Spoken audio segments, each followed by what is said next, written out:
Grand Matin Sud Radio.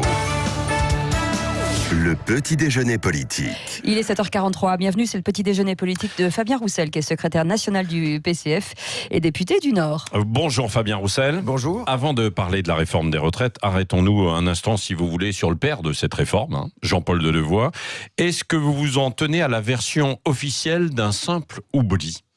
Non, c'est insupportable. Quand j'ai découvert hier après-midi qu'en plus, il mettait ça sur le dos de sa femme, je me dis, le ministre, il est gonflé quand même. Ouais. En disant, je sais pas, c'est ma femme qui fait les comptes. Et voilà un ministre qui gagne, à mon avis, j'ai fait les calculs, au moins 20 000 euros net par mois. Ouais. Sa femme fait les comptes et elle n'a pas vu qu'il y avait 5 000 euros d'un salaire supplémentaire qui arrivait sur son compte. Il ne voit pas qu'il y a 5 000 euros en plus. Vous voyez, vous, un ouvrier, se dire, tiens, il y a 1 000 euros, 2 000 euros en plus sur mon compte, je ne l'ai pas vu. Mais enfin, ils brassent combien de milliers d'euros, ces gens-là, pour ne pas se rendre compte qu'il y a 5 000 euros qui ne devraient pas être sur leur compte.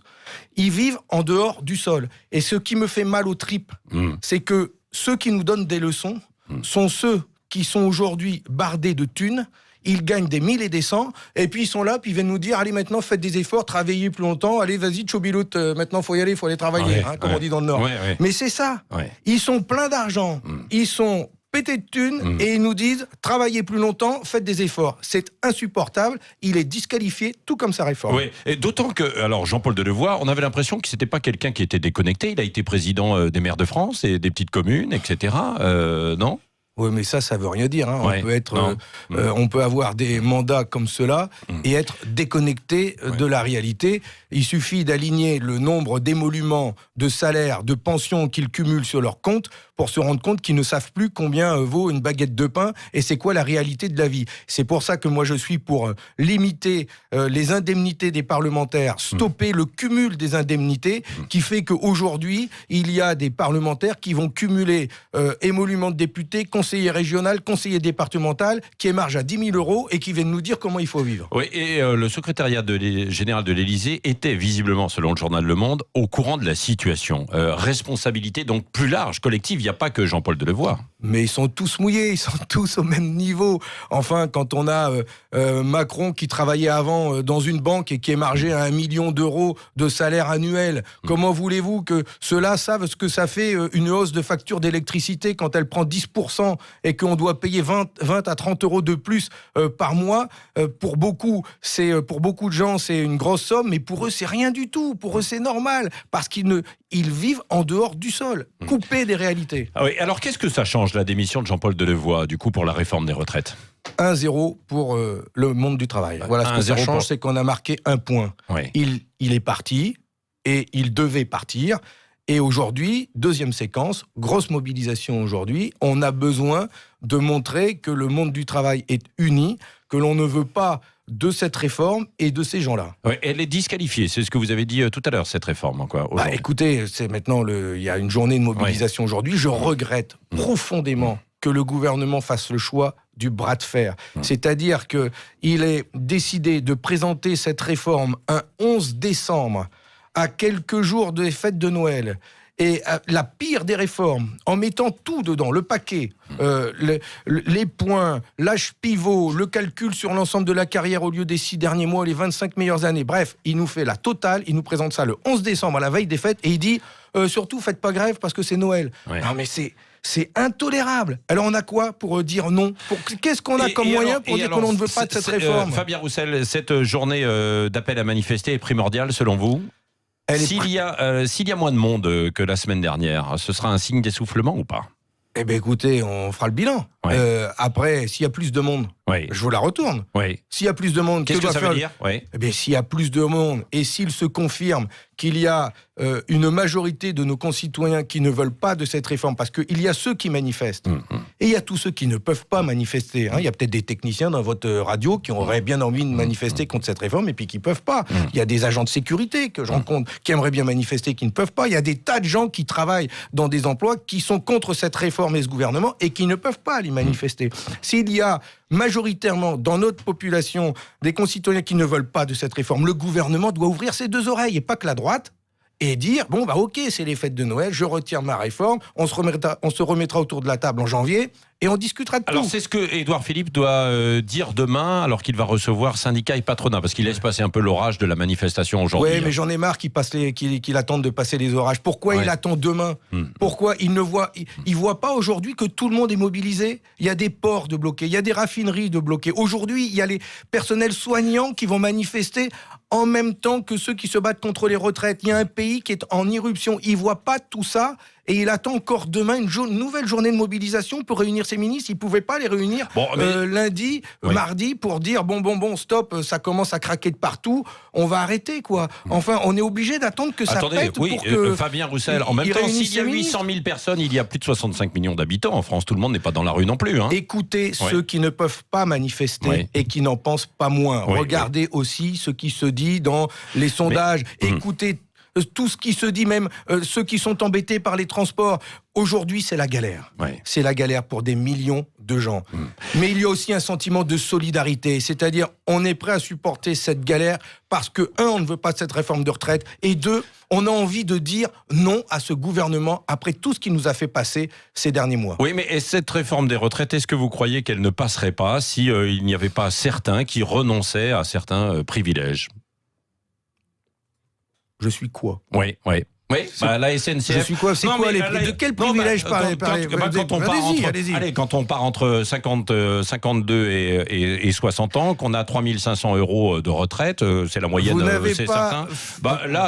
C'est privilégié par rapport à d'autres, non? Vous croyez pas? Vous n'avez pas mis au micro des cheminots qui vous expliquaient qu'on ne part pas à 52 ans. Oui, mais certains partent à 55 ans et certains partent encore aujourd'hui à 53 ans. Moi, je connais des gens qui sont en retraite déjà depuis 2 ans et qui ont 54 ans. Qu'est-ce que je leur dis en fait aujourd'hui? Qu'est-ce que je dis en fait à ces gens qui ont entre 60 et 65 ans qui eux n'ont pas de boulot et qui n'y arriveront pas? Est-ce que vous savez combien d'annuités ils doivent cotiser, les cheminots?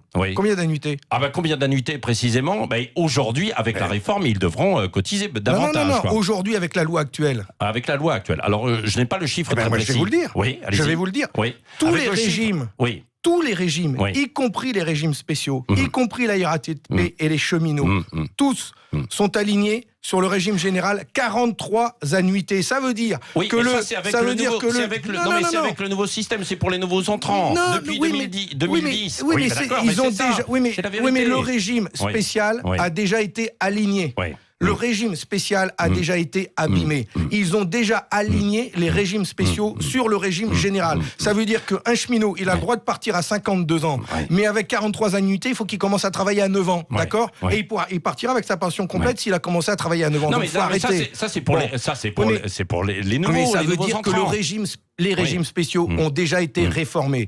Ils représentent 400 000 salariés en tout, y compris les mineurs, l'Opéra de Paris et compagnie.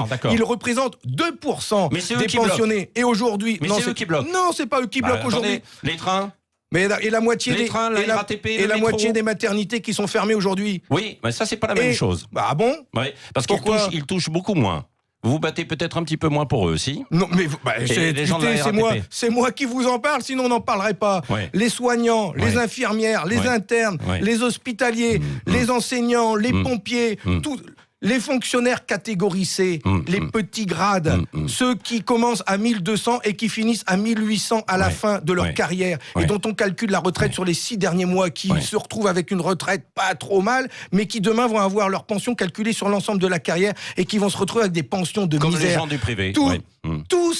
Tous ces gens-là sont en colère, pas seulement parce qu'il y a l'âge pivot, ils sont pas en colère contre les cheminots, ils sont en colère contre un gouvernement qui les traite du privilégié, alors que les privilégiés, c'est les Delevoye, c'est les Macron, c'est les Édouard Philippe, mais par contre, c'est à ces gens-là, aux fonctionnaires, aux ouvriers, aux salariés du bâtiment qui ont des carrières pénibles, vous allez leur reprocher de devoir quitter le travail à 55 ans, les ouvriers du bâtiment? C'est des privilégiés, c'est un régime spécial, ça? Eh bien, au contraire, nous disons... 60 ans, peut-être pas 55 ans. Mais 55 ans, s'ils vivent jusqu'à 90 ans, demain... Non, mais soyons pas dans l'excès. La réalité, c'est quoi? C'est vous qui êtes dans l'excès. Non, je vous parle de 55 ans, pas de 90. Aujourd'hui, la pénibilité, elle peut être prise en compte à partir dans 55 ans dans de nombreuses professions. c'est une question de justice. Les mecs ou les nanas sont cassés par le travail, cassés physiquement. Et aujourd'hui, on leur dit, Coco, tu vas travailler plus longtemps. D'abord, tu auras un âge d'équilibre à 64 ans. Et si tu pars avant, tu auras une décote. Que tu aies les genoux cassés, que tu aies tout cassé, ce sera comme ça. Eh bien, ce n'est pas juste. Oui, mais Fabien Roussel, est-ce que c'est pas un peu irresponsable aussi de vouloir maintenir quand même certains régimes et certains départs aussitôt, alors que les jeunes se disent, demain, nous, dans 30 ans, on n'aura pas de retraite? Aujourd'hui, c'est ce qu'ils disent. Hein. Ouais. Aujourd'hui, on dit aux jeunes, de toute façon, vous n'aurez pas de retraite. En fait, ce qui est en train de se passer, ils sont en train de casser le régime général. Ils sont en train de casser le régime Agirc-Arrco du privé. Ils sont en train de casser le régime du service public. Par contre, ils vont mettre tout le monde au régime sec. Et ils sont en train de préparer un régime par capitalisation, et notamment pour les plus jeunes. Ça veut dire que demain, il va y avoir un régime soit dit universel, où tout le monde aura une pension, mais extrêmement basse. Et on dit déjà aux jeunes, de toute façon, vous aurez une pension qui sera à peu près 30 à 40% de vos salaires moyens. Donc, aller vers la capitalisation. C'est ce qu'a prévu la loi Pacte. Elle a prévu que les assurances puissent gérer des fonds de pension de retraite pour les futures générations. Je peux vous annoncer aujourd'hui que les compagnies d'assurance sont en train de préparer les fêtes de Noël avec des gros billets. Ils vont doubler leur chiffre d'affaires dans les années qui viennent et ils vont se gaver sur le dos de nos pensionnés. Fabien Roussel, qu'est-ce que vous avez contre Bernard Arnault? Vous avez menacé d'assigner en justice le patron de LVMH afin qu'il publie les comptes de sa holding Groupe Arnault, etc. Oui, pareil. Alors parce que les PME, les commerçants, les indépendants, alors eux, je peux vous dire, il ne doit pas manquer une croix dans les papiers à remplir. Par contre, Bernard Arnault, il a l'obligation légale de présenter, de publier ses comptes. C'est la plus grande fortune de France, deuxième du monde. Mais qu'est-ce qu'il nous fait? Il publie rien depuis 2014, rien que dalle, zéro, nada. Et il y a personne qui lui fait le moindre reproche. Je l'ai assigné en justice. La veille de l'audience, il était perdant. Il a publié ses comptes et on commence à gratter. Et on commence à regarder. Eh ben, je peux vous dire que la société dont il ne publiait pas les comptes, Bernard Arnault SE, c'est une poupée russe. C'est-à-dire, c'est la grande poupée dans laquelle il y a toutes les petites poupées et toutes les filiales et toutes les transactions qui existent entre les différentes entreprises. J'aurai des révélations à faire dans les jours qui viennent. Ah bon?